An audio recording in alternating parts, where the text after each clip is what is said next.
Good morning, AIM Global Family! Lalong-lalo na po sa mga AIMers member natin. Maraming salamat po sa mga nakakapanood ng video ito. Ang pag-uusapan po natin about effective. Bakit? Meron po kasi nagtanong sa akin, upline, sir, ano po ba yung dapat kong gawin? Paano ko ba ito uumpisan? Hindi ko alam kung anong gagawin ko. Paano ko susisimulan? So sa akin, ang sa aking idea, ang dapat mo talagang gawin, lalong-lalo na po sa mga nag-uumpisa pa lang o kahit sabihin na natin sa mga member na, ang masasabi ko po, wala ho kayong choice. Uulitin ko po, wala ho kayong choice. Kailangan nyo pong maging effective sa negosyong ito. Alam nyo kung bakit? Simple. Kahit sabihin ho natin na ikaw na ang pinakamagandang kumpanya, kahit sabihin na natin ikaw na ang pinakamagandang product, kahit sabihin na natin ikaw na ang pinakamagandang marketing plan. Pero kung hindi ka effective, hindi mo magagawa ng tama ang negosyo mo. Alam mo kung bakit? Simple. Pakinggan niyo ako mabuti. Kahit sabihin natin ikaw ang pinakamagandang product, kung hindi ka effective, ang product, mabebenta mo hindi. Siyempre hindi, dahil hindi ka effective. Kung babalik na rin naman natin, kung ikaw naman ay effective, kahit nasa iyo na ang pinakapangit na produkto, hindi magandang kumpanya. Dahil effective ka, ang product, mabebenta mo hindi. Siyempre, mabebenta mo.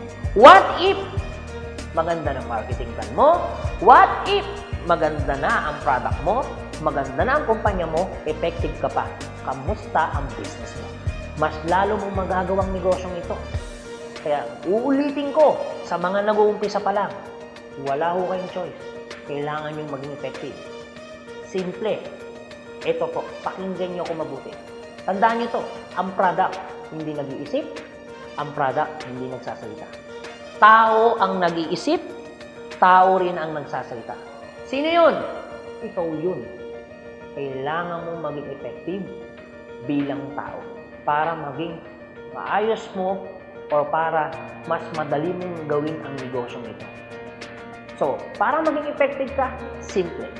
Ang gagawin mo, wala kang choice, kailangan mong aralin ng negosyong ito. Hanapin mo yung mga taong laging nagtuturo sa'yo. Kailangan mong magpa-guide, kailangan mong magpaturo, kailangan umatin ng training. So, anong sasabihin sa'yo na mag-mentor sa'yo, gawin mo para lang matuto ka. Ano naman yung aralin mo to? Ano naman yung mag-effort ka para matuto ka? Kung ang kapalit naman ay pag-abot ng pangarap mo o ang kapalit naman para sa pamilya mo. Guys, minsan mo lang ito gagawin. Aralin mo na ng todo. Huwag ka na magpatumpik-tumpik. Dahil kung ito ang magpapabago ng buhay mo, sisiguraduhin ko sa iyo. Siguradong magsasucceed ka sa negosyo nito pag naging effective ka. So I hope meron ho kayo natutunan sa pinag-uusapan po natin. So maraming salamat po sa mga AIMers member ho natin dyan, lalo sa mga nag-uumpisa. Thank you, God bless, and to God be the glory po sa inyong lahat. Power!